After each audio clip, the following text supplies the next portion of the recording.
Bonsoir, bienvenue sur TV5 Monde. Aujourd'hui, NEC Plus Ultra a choisi comme écrin pour présenter cette émission la Gironde parce que la France, c'est beau. Audace et raffinement sont le fil rouge de ce programme. Voici le sommaire. Tradition et bien-être dans cet hôtel, Perle des Pouilles en Italie. L'horloger Swatch fête ses 30 ans à Bâle et à Venise. Un vent nouveau souffle sur le fameux marché aux puces, porte de Saint-Ouen.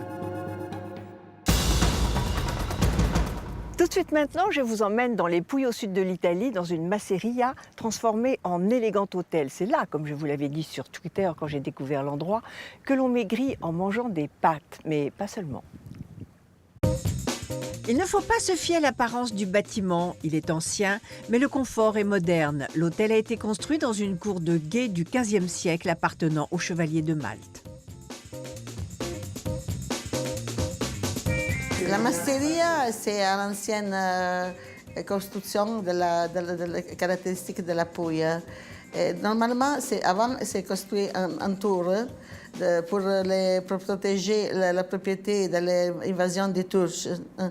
Et après, autour de la tour, on fait des maisons pour les travailleurs. Et le dessus de la tour, c'est normalement habité au moins 15 jours dans les propriétaires. Situé à 700 mètres de la mer, le lieu a été transformé en 1996 en hôtel de luxe. La masseria, c'est déjà comme ça. Nous avons fait ajouter des chambres, mais le style, c'est le même. Il n'est pas nécessaire d'avoir un architecte pour... n'est pas quelque chose de nouveau. Il faut comprendre la philosophie de cette masseria. La décoration rappelle l'histoire du lieu et de la région. L'hôtel emploie aujourd'hui 105 personnes. Nous avons commencé avec 28 chambres, et seulement pendant l'été. Je pensais de chercher quelque chose pour allonger la période d'ouverture. Alors j'avais pensé que la meilleure chose, parce que la mer c'est très près, de faire la thalassothérapie. On construit le centre de thalassothérapie et dans ce moment, on fait des chambres en plus.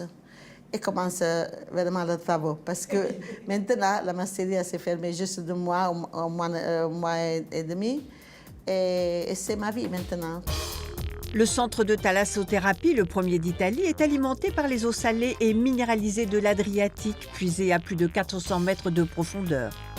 Nous avons commencé avec la thalasso et j'avais une médecine avec un régime hypocalorique. Après, j'avais connu le monsieur Grassi, le docteur Grassi, qui est spécialité pour faire maigrir avec la diète méditerranéenne. Alors, j'avais combiné les deux choses, le traitement avec la thalassothérapie et le régime méditerranéen, qui n'est pas vraiment une diète, c'est un régime, c'est une habitude de manger des choses simples avec l'huile d'olive. Et toutes les deux choses ensemble ont de bons résultats. Ce régime fait la part belle aux fruits, aux légumes, poissons et huile d'olive. Le principe, tout est autorisé si l'on fait preuve de modération. Beaucoup d'études ont démontré que les régimes à base de glucides dotés d'un faible indice graisseux, c'est-à-dire lentement absorbables, génèrent une perte de poids. Le régime méditerranéen est typiquement construit sur ce système puisqu'il contient beaucoup de féculents, principalement des pâtes et peu de graisse. Ce régime est bon pour la santé et réduit les risques d'infarctus. Autre avantage, il est pauvre en sucre.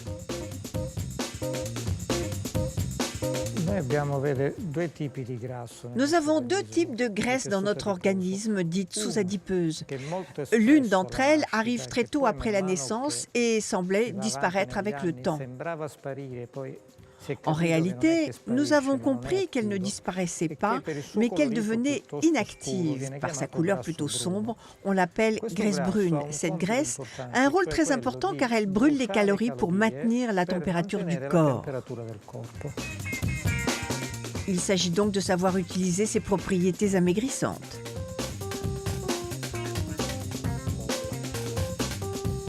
Ce tissu sous-adipeux, bien qu'inactif, peut se réactiver s'il est exposé à une basse température entre 16 et 18 degrés et ainsi recommencer à brûler les calories. Ainsi, nous avons créé une baignoire où le sujet entre dans une eau à température normale, puis nous baissons la température petit à petit afin que l'organisme s'adapte au froid. Ce processus vient stimuler les graisses brunes et l'organisme commence à brûler les calories. Autre possibilité, faire de l'exercice. L'hôtel dispose d'un terrain de golf de 18 trous et de cours de tennis. Je pense qu'il faut rester quelque chose avec la tradition, avec les défauts. Il y a des fêtes, hein? Et c'est bien comme ça. Et des autres choses ont modernisé, ont changé. Pour moi, va bien. Mais ça, c'est la maison ancienne de la campagne, les choses de la grand-mère. C'est toute la mémoire. Une adresse qui séduira les voyageurs gourmands en quête de sérénité et de bien-être et qui veulent tout. Je vous emmène à la foire horlogère de Bâle et puis ensuite à la Biennale de Venise. C'est là que la Swatch, la célèbre montre en plastique, a fêté ses 30 ans. Quel rapport me direz-vous avec les savoir-faire du luxe et de l'excellence? Vous allez voir. 30 ans déjà que ces montres colorées égaient nos poignets. Pour fêter cet anniversaire, la marque suisse participe pour la première fois au salon de l'horlogerie de Bâle. Sur plus de 3000 mètres carrés, un lieu entièrement dédié à l'histoire de Swatch. À l'origine, des ingénieurs suisses décidaient à fabriquer une montre bon marché pour contrer la concurrence asiatique. La marque a réussi à dynamiser l'horlogerie en Suisse. La conscience que vous pouvez seulement maintenir une industrie à vie si vous possédez l'entrée de gamme. Et après, vous pouvez construire. Si vous vous concentrez que sur le luxe, vous perdez votre indépendance. Il faut conquérir l'entrée de marché. Près de 5000 modèles ont été exposés ici et tous marchent. Pour célébrer les 30 ans de la maison, on a décidé d'être à Bâle pour la première fois. Et donc, le défi, c'est que chaque jour, on raconte un volet différent de l'histoire. Donc le premier jour, on sera dans le monde de l'innovation, de la technologie. Le deuxième jour, on a invité des artistes. Donc ce sera l'hommage de Swatch aux planètes des artistes. Et il y aura 4 artistes qui seront avec nous. Un qui fait partie de notre histoire, c'est Ugo Nespolo de l'Italie. Un qui fait partie de l'histoire d'un des projets les plus récents de Swatch, donc le Swatch Art Peace Hotel à Shanghai, qui est une résidence pour artistes contemporains. Et 2 jeunes filles, une chinoise et une suissesse, qui seront aussi là pour performer en effet une œuvre d'art devant tout le monde. La marque a déjà travaillé avec près de 75 artistes.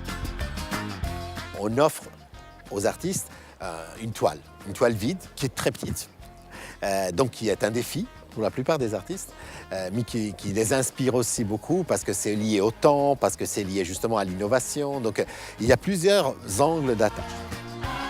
Des collaborations artistiques avec Keith Haring ou Kiki Picasso.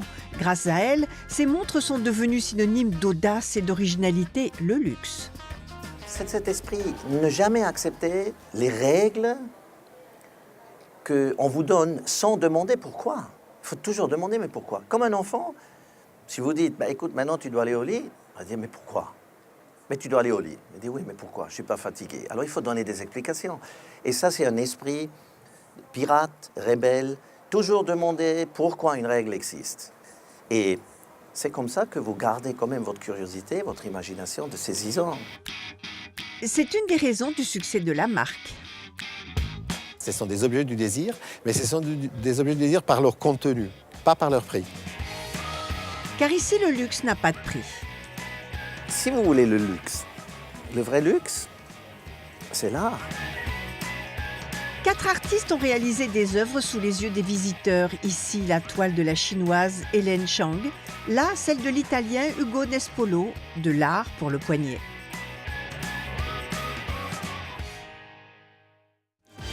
Pas le temps de s'arrêter, direction Venise pour la 55e Biennale d'art contemporain. La marque est partenaire de l'événement intitulé cette année le Palais encyclopédique, un engagement cohérent avec la dimension artistique de ces montres.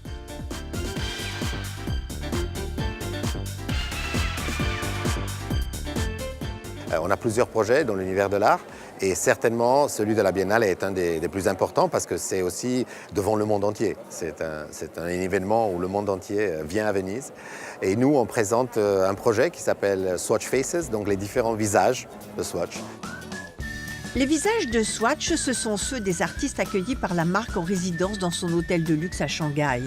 Des créateurs d'art contemporain venus du monde entier et qui bénéficient d'un séjour de 6 mois au maximum. Et parmi eux, l'artiste espagnol José Carlos Casado qui vient de créer une montre.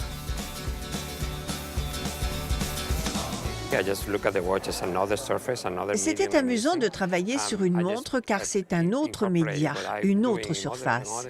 J'ai mis dans la montre ce que je faisais sur les autres supports. C'est pour cela qu'il y a beaucoup de choses à l'extérieur de la montre. Cela ne se résume pas à une texture ou à ce que vous voyez. Il y a aussi l'aquarelle et tout ce qui est caché derrière. Mon travail est complexe. Il y a ce que vous voyez et tout ce qu'il y a derrière cette réalité. Une montre en série limitée, un vrai luxe. On porte une montre contre notre peau 24 heures sur 24. J'ai beaucoup pensé à ça. Et c'est à la fois petit mais très puissant. Et bien sûr, cela donne l'heure à propos de laquelle on n'arrête pas de s'inquiéter. Chaque montre est vendue avec une aquarelle de l'artiste. Pour moi, réfléchir sur le concept du temps, c'est un moyen de ne plus y penser. Ma collaboration avec Swatch a vraiment été une expérience incroyable. C'est vraiment une entreprise qui a une âme. Avec Malice, il a baptisé sa montre Off. La Biennale rassemble plus de 150 artistes venus du monde entier. Swatch a présenté son mur des visages des trentenaires photographiés avec leurs montres préférées. Une des façons de célébrer ces 30 ans, c'était d'amener des visages de vrais gens. Et c'est pour ça que parmi les trentenaires, on a mis quelqu'un qui a 90 ans. Parce que c'était une petite provocation innocente. Mais c'est ça, on voit aussi, on fait beaucoup attention à célébrer le cœur des gens et pas seulement leur tête et leur cerveau. Nouvelle égérie de la marque, le chanteur le plus relax du monde, Mika. Tout juste trentenaire, il partage l'univers coloré de la marque. Moi, je suis né en 1983, ouais. La même année que Swatch. Et ouais, on a le même âge, mais non, je sais pas. Moi, j'étais né après 9 mois de préparage, mais Swatch, je pense que c'était né après 20 ans de préparage. Alors, c'est différent. Le chanteur va créer cette année une montre pour la marque. Plus inattendu, le spectacle d'un maître dans l'art du changement de visage, l'artiste chinois Yi Hongqin. C'est une forme d'art qui est très très ancienne. Ça fait partie, j'imagine, de l'évolution un peu de l'opéra chinois. Et lui, il est vraiment renommé dans le monde entier. Il n'y a pas beaucoup de gens qui font ça. Donc il est venu exprès de Chine, de sa ville, de Chengdu, pour créer ces 4 minutes de performance pour nous et pour nos invités de ce soir. Avec plus de 400 millions de montres vendues, Swatch est une réussite mondiale. L'entreprise a fait du garde-temps un objet de mode, collaborations artistiques, design innovant. Elle a su garder un temps d'avance pour séduire un public toujours plus large. Ce sont les 1001 visages des clients pour qui le luxe n'est pas toujours une question de prix. Pour terminer, je vous invite à venir faire un tour au marché aux puces, porte de Saint-Ouen à Paris. De nouveaux exposants y font souffler un air de jeunesse et ça fait du bien. Car en plus, on y apprend pas mal de choses. Des antiquités au design en passant par la mode, on trouve tout aux puces de Saint-Ouen. C'est le temple absolu des chineurs. Inauguré en 1885, il est aujourd'hui le 4e site le plus touristique de France. Il existe même un fashion tour pour en découvrir toutes les subtilités. C'est désormais de notoriété publique. La capitale de la Chine, c'est Saint-Ouen. Et quid du nouveau Saint-Ouen ? Nous l'avons organisé avec l'ensemble des marchands du marché Dauphine de Saint-Ouen, qui sont donc tous brocanteurs, antiquaires, et qui ont présenté des objets sur le thème de la marine, des objets du XVIIIe, du XIXe, du XXe siècle. Et on a fait donc une présentation avec un ensemble de tableaux, d'objets dans des vitrines. Et ça correspond donc à l'histoire de la marine, l'histoire de la mer sur 2 ou 3 siècles. En 2011, après une longue expérience nord-américaine, Olivier Colonna lance sa galerie à Saint-Ouen. Ma vraie passion, c'est la peinture. Donc 19e et 20e siècle. Une époque, je dirais, à partir de l'impressionnisme ou du pré-impressionnisme jusqu'aux années 30. La période, après la Belle Époque, la période Art déco. Voilà, c'est ce que j'aime comme peinture, toutes ces années-là. Le grand bric-à-brac est porté par la vague du très en vogue vintage. Je crois que les puces ont toujours été un lieu assez extraordinaire, assez spectaculaire, tout à fait atypique. Et je pense que les gens aujourd'hui ont un petit peu envie de retrouver ces valeurs-là, c'est-à-dire des choses très originales. Et on a envie d'avoir des choses, des coups de cœur, des choses un peu plus fortes. Entre vêtements vintage et objets d'art, cette boutique a été créée par Sarah Stenitz, la sœur de Benjamin l'antiquaire. Elle se définit elle-même comme une fashion dealer. Des robes vintage de l'époque 1900 à maintenant. C'est des robes, des prototypes, des modèles de défilé. Ça permet un joyeux mélange avec l'art. Depuis juin dernier, le Temple des Chineurs a désormais un sanctuaire, le village vintage, qui accueille le très hype concept store, l'Éclaireur. Quand Hervé m'a demandé si j'étais intéressé de participer à ce projet, j'ai dit oui. Ça nous a donné l'occasion, si vous voulez, d'aller plus loin dans notre démarche, de repenser l'outil de travail, de repenser la combinaison de la mode et du design. Qu'il soit contemporain ou vintage, ça reste du design, ça reste de l'objet, l'amour pour l'objet. Le calendrier n'a pas d'importance sur l'étiquette vintage. On travaille, on représente un artiste aujourd'hui qui est contemporain et dont on traduit l'empreinte avec un parfum de vintage parce qu'il sait utiliser les matériaux d'hier, il les associe à des idées d'aujourd'hui et je pense que c'est plus une question d'objet avant tout et ce coup de cœur pour l'objet. Le cabinet de curiosité de Christian Valoroso mélange les genres sans retenue. Vous verrez, la curiosité n'est pas toujours un vilain défaut. Au XVIIe siècle, c'est là que sont nés les cabinets de curiosité, avec un assemblage d'objets étonnants, surprenants, très hétéroclites, et c'est ce qui est devenu le cabinet de curiosité. Donc moi, je l'ai revisité avec un assemblage de coups de cœur, en mélangeant les époques, tel un cabinet du XVIIe siècle italien, avec une coiffe samouraï de l'époque Edo, du XVIIIe, avec des Robert Longo, aujourd'hui, qui sont de l'art contemporain et on ne plus en plus les Robert Longo, une tête de Sierra Leone de 1940, de l'art primitif, des dessins de mode comme René Gruot. Donc j'ai recomposé un cabinet de curiosité version 21e siècle. Sentimental mais pas tout à fait nostalgique, Christian Valoroso donne carte blanche à des créateurs pour investir le lieu avec leur imaginaire. Ce sont des œuvres d'Irina Volkonski et dont le principe créatif, c'est de détourner des objets usuels. En l'occurrence, là, ce sont des robots qu'elle a customisés avec des diamants de Swarovski. Donc ce sont des pièces uniques, étonnantes. Le village vintage a été imaginé par la marque de meubles Habitat et sous l'apparence d'un vrai dépôt-vente, il invite tous les mélancoliques de la marque à retrouver les meubles de leur jeunesse, nostalgie quand tu nous tiens. C'est quand j'ai acheté Habitat, dès que je parle avec quelqu'un, il me dit « Ouh là là, j'adore, je me suis meublé en Habitat ». Et j'ai compris qu'il y avait vraiment beaucoup de passionnés. Et c'est un peu aussi pour ça que j'ai fait ce projet. Je pense que ça va être un lieu de rencontre et que tous les passionnés seront ici présents pour discuter, amener un peu leurs produits et faire vivre un peu leur présent. L'enseigne fut créée en 1964 déjà par le designer britannique Terence Conran. Je suis très émue, car Habitat représente pour moi beaucoup plus qu'un simple commerce. C'était passionnant en tant que designer de créer des choses que j'aimais et auxquelles je croyais dans un marché très concurrentiel. Et que cela fonctionne alors que je n'avais aucune expérience en matière de commerce. C'était très excitant.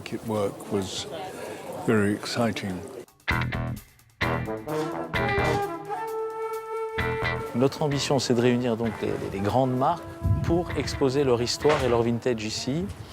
Ensuite, je voudrais aussi réunir les meilleurs artisans de France pour qu'ils soient proches de toute cette histoire. Je voudrais aussi avoir un hôtel. On a discuté avec une personnalité, je vais le nommer, c'est Philippe Stark, qui a adoré le lieu et qui a déjà en projet avec Philippe Amsalaï de créer un hôtel de charme sur cet espace. Pour visiter les puces, il faut plusieurs jours. Quoi de mieux que de loger sur place et d'être dans l'atmosphère aussi bien le soir que le matin au réveil. Et bien voilà de quoi nous secouer les puces.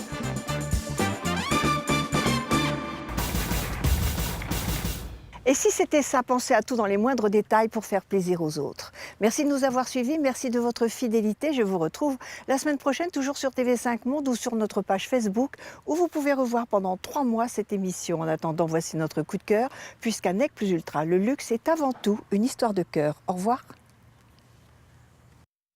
Cette semaine, nous sommes très généreux, 2 coups de cœur au lieu d'un, direction Cannes. Avec cette application pour smartphone, la société Uber Tout roule. Elle vous permet de commander un chauffeur privé via votre téléphone. Il est possible de suivre en temps réel l'approche du véhicule. Berline confortable, chauffeur tiré à 4 épingles, sourire. Le service est haut de gamme et à la fin, plus besoin de monnaie. La course est débitée via l'application. Bonne nouvelle, le service est aussi disponible à Paris. Fini l'attente interminable pour trouver un taxi grincheux.